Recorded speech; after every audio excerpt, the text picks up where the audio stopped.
Hello there my Jedi and Sith friends, and welcome to my review and breakdown of the Maul Shadow Lord double episode finale, episodes 9 and 10. Now the episodes are dropping in different time zones. I managed to watch them a bit earlier thanks to the magic of VPNs, but I do understand that most of the world hasn't seen it yet, so I do just want to say this is going to be a spoiler full review. If you haven't watched it, or you don't want to know what happens, some of the bigger surprises in these two episodes, and my goodness, are they a lot to take in, now would be the time to click away, go watch the episodes when they drop for you, and come back and watch my review. That's your warning, but no more jibber jabber, let's dive straight in. So if we cut right to the chase, these two episodes both confirm and debunk so many theories fans have had throughout the entire first season's run. The plot is rather straightforward. In essence, now that the Empire is on Janix, all the main characters, especially the Force users, need to get off-world. Thanks to Luti Vario's Crimson Dawn contact, the Shadow Lord is able to negotiate with Dryden Voss, who we finally see in this episode. With his facial markings, his mannerisms, and his presence, I was really impressed with the way they animated him. The character first appears in Solo a Star Wars story, but also made an appearance in the Clone Wars Season 7. And he's betrayed Maul in the past, but now both parties require each other's help. And so, in a deal which is rather impromptu, Voss agrees to extract Maul off Janix if he'll help install him as the official leader of Crimson Dawn.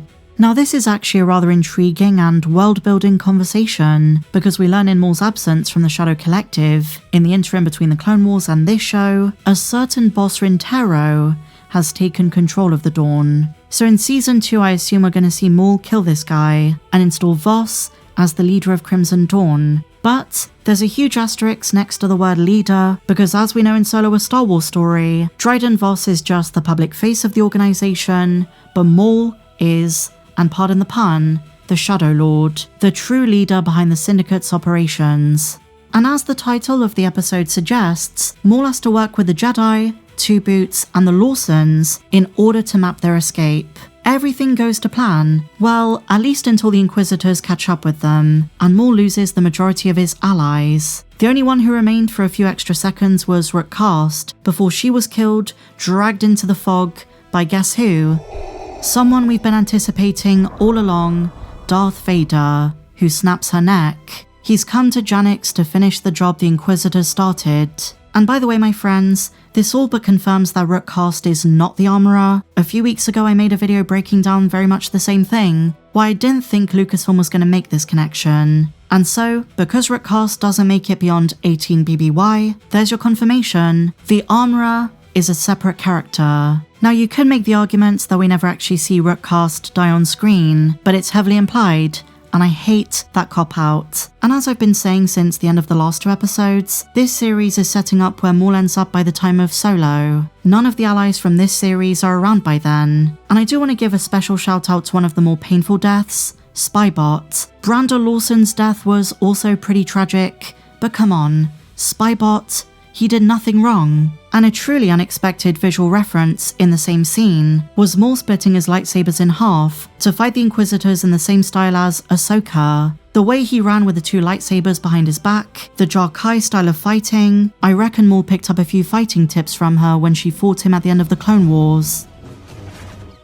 But lo and behold, Vader catches up to them, and this fight between Vader, Diodaki, Vader and Maul, Vader and Devon lasts the majority of the final episode, and visually speaking it's something truly special for Lucasfilm animation. We finally got the duel Star Wars fans have been waiting over 25 years for, and while it was pretty spectacular to watch, the reason we don't see much bloodshed or a devastating loss for Maul is because I think Vader was toying with him a bit, and from an IRL perspective for the real-life animators, we know there is a Season 2 coming, and I think they're saving Round 2 for the next set of episodes, because the finale set up something massive. Vader kills Master Diodaki, and that is the turning point for Devon. Earlier in the episode, she's torn between two ideologies. Maul is insisting she gets her revenge, that aggression is the only way to beat the Sith. And did you notice, it took Maul a minute to realize who Vader was? Whereas Master Diodaki is saying, do not be tempted, do not fall for the dark side, don't listen to Maul's advice. But what Devon realized when she saw Vader plunge his lightsaber into Daki's chest is that Maul might have been right, and so that really is the moment she becomes Maul's apprentice, which by the way she agrees to at the end of the episode.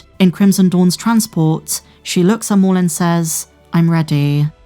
So what I think is going to happen is Maul is going to train Devon, properly train Devon, and they're going to fight Vader again in Season 2. And if you want to know my opinion, that is certainly going to lead to Devon's death, and a genuinely horrific blow for Maul. And then after Devon's death, he recruits Kira, sets her down a similar path to wanting to destroy the Sith, and then eventually, Maul loses his mind and ends up stranded on Malachor searching for an ancient Sith artifact. Because at first I was like, why doesn't Vader destroy him then and there? If Vader really wanted to, he could wipe the floor with him. But I think all of this has been building up to the real reason they made this show in the first place, and that is giving Solo a proper prequel. And as I've said to you guys before, originally Maul Shadow Lord was a 20-episode season. They've merely decided to split it in half. Another theory that's been debunked by these episodes is that Devon Azara was going to bleed her blue lightsaber, but instead, she gets half of Maul's. And you really see the pain and aggression in her face. And so,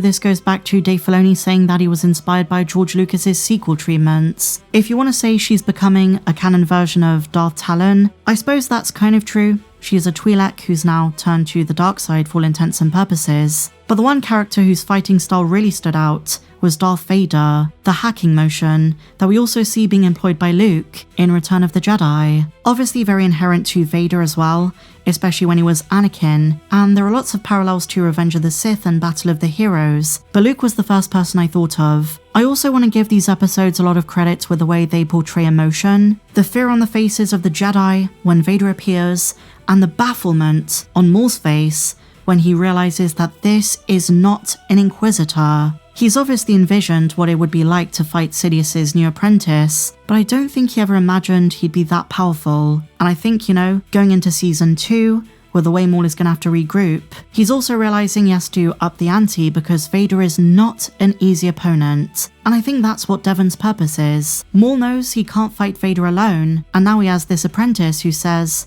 "I promise I will kill him." So she's definitely being set up as a tool for Maul, who will eventually lose her life at the hands of Vader, or maybe even Sidious. But another big question is what's going to become of Riley Lawson, Brandon Lawson's son. He's just lost his dad. His mum works with the Empire, but he's realizing how evil the Empire is. And so I wonder if he's going to work for Crimson Dawn and try to rise the ranks. Maybe he's important by the time Kira takes over. But what a phenomenal couple of episodes, my friends. The entire season has been building up to this moment. Yes, we still have lots of questions, a lot of things I think Season 2 needs to answer and address, but that is the way to bring Vader into a Star Wars animated project. And not just in the way they did it with Tales of the Empire, where he just appears for a couple of seconds and sits down. Not just a Vader cameo, but Vader fighting 1 year after Revenge of the Sith. And who does he fight? The former apprentice of his current Sith Master. I have lots more to say about these 2 episodes in the coming days, my friends, but that's my initial review. I want to know what you guys think. Have you seen the episodes? Did you enjoy them? And what do you make of the Dark Lord of the Sith confronting Maul? And if you enjoyed this breakdown, my friends, please be sure to give me a big fat thumbs up, subscribe if you're new, check me out on socials, and may the Force be with you always.